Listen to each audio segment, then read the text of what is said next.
Hey guys, welcome back to What Do You Watch? Today we're doing a top 5 Robin Williams movies in honor of his passing this past week. We all grew up on his movies, everyone knows his face, he made all of us laugh. So we're just trying to pay a little tribute to him in the only way that we know how. Talk about how great his movies were. So, starting off, number 5 on our list is Good Will Hunting. Great movie. The reason it's number 5 is that most of it was Matt Damon and Batfleck in their great scenes.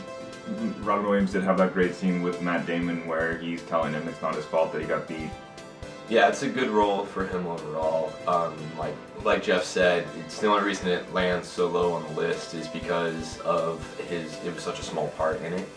And you're going to see that on this list. Most of these movies are not supporting roles. They're mostly lead roles because he's done so many movies and he has so many good support roles. So we're mainly talking about leads. Speaking of leads, coming in at number 4 is Jumanji, and it's just a great movie, action, sci-fi, just tons of fun stuff going on in there. Really enjoyed it as a kid. It was a scary movie in a way. It's one of Robin Williams' few where when he shows up, it actually looks like he's in really good shape, and he's fighting off the lion or something like that there. I mean, it's an awesome concept, really fun movie, loved it as a kid, scared me, made me laugh, had a lot of good times, so. But Robin Williams just owned the screen. He was larger than any of the elephants or rhinos or lions or whoever he fought, any of the sci-fi effects. It was Robin Williams' energy that made that movie. Number 3, we're going to do Aladdin. He's the genie, of course. He made that movie. I mean, imagine Aladdin without Robin Williams playing the genie. Anyone else playing that genie, it just wouldn't work. It wouldn't be the movie that it is.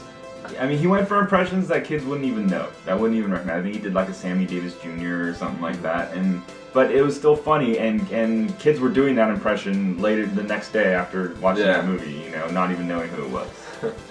I think the great part about his role in Aladdin is, like Jeff said, if you did take him out of the movie, it would still work as a kid's movie. There's still some comic relief. But the thing is, he really does make the movie watchable, and not just watchable, but rewatchable for adults. Because there's references in there that kids wouldn't get, and there's lots of the jokes hit. It doesn't matter how old you are. All those jokes in that movie that he does will make you laugh no matter what. And really, that's just why Robin Williams was so awesome, is that he could just make you put a smile on your face every time you see him. So that's why Aladdin gets that number 3 spot. Alright, number 2, it's pretty obvious this one was going to hit the list. Mrs. Doubtfire. I mean, cross-dressing Robin Williams, so good. His impressions, once again. The movie, he plays a voice actor in the movie, which was really cool. I mean, you kind of forget that if you watch it on ABC Family and you miss the first 20-30 minutes. But yeah, he plays a cartoon voiceover actor, and it's great stuff because he's cross-dressing. There's great actors in it: Sally Field, Pierce Brosnan. The main thing I love though is the fact that he can do a woman's voice so damn well in that movie. And really, if you did actually watch it and you cut out all the him putting on makeup stuff, it was actually really freaking convincing. Awesome movie. Yeah, I mean, you'd be like, wow, who is this old lady? Why isn't she in any other movies that I know? Let me look up her name. Oh, it's Robin Williams. Yeah, I mean, like you said, you got Pierce Brosnan, you got Sally Field, Robert Prosky is the old boss, Matilda's in the movie, Matthew Lawrence, little Lawrence brother. And yet, Robin Williams still owns the screen every time that he's on screen. He's all you're looking at any moment. And just the scene where he's fighting he's doing the dinosaur rap thing that. I mean, and you can imagine him doing that at home, just randomly. So, yeah. I mean, Mrs. Doubtfire. That's a movie that if it's on, I'm not doing anything else for an hour and a half. I'm watching that movie. I mean, that's just guaranteed.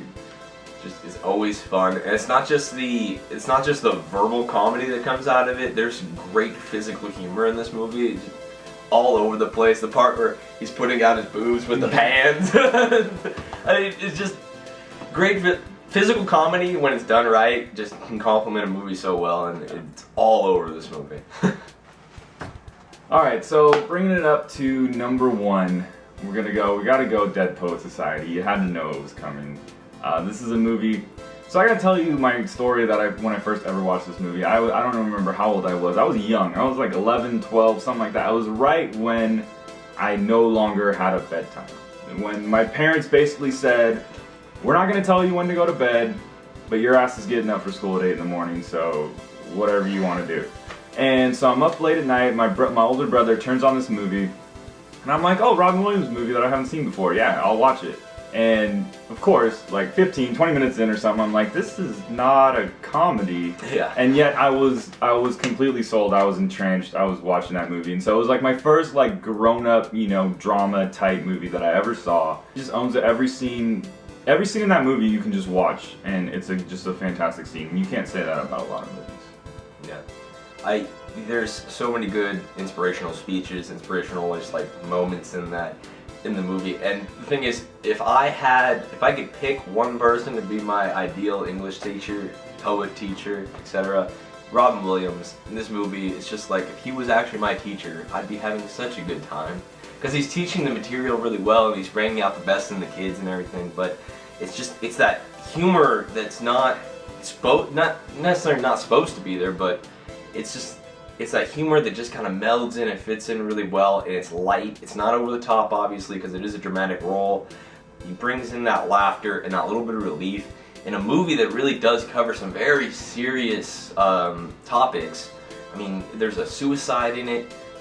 I mean, it's kind of a sad correlation there that happens to fall number 1 on the list. But yeah, the fact that he can make us laugh and smile even in a movie that is not meant to be something to laugh at. So,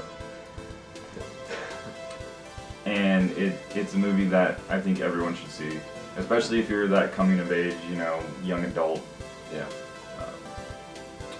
Also, I mean, just like we said, it goes with Good Will Hunting as well, but Dead Poet Society is one of those movies where you get to see Robin Williams in like everything he can do. You see it all in that movie because there's comedy in it, and then there's those really good dramatic points. His voice when he delivers some speeches is just so good. It just flows through your head and it just keeps you in the moment so well that he's just such a versatile actor, and we miss him a lot. Yeah, so it is in honor of Dead Poet Society and Robin Williams that we are going to stand up. Oh, Captain, my captain. Captain, my captain.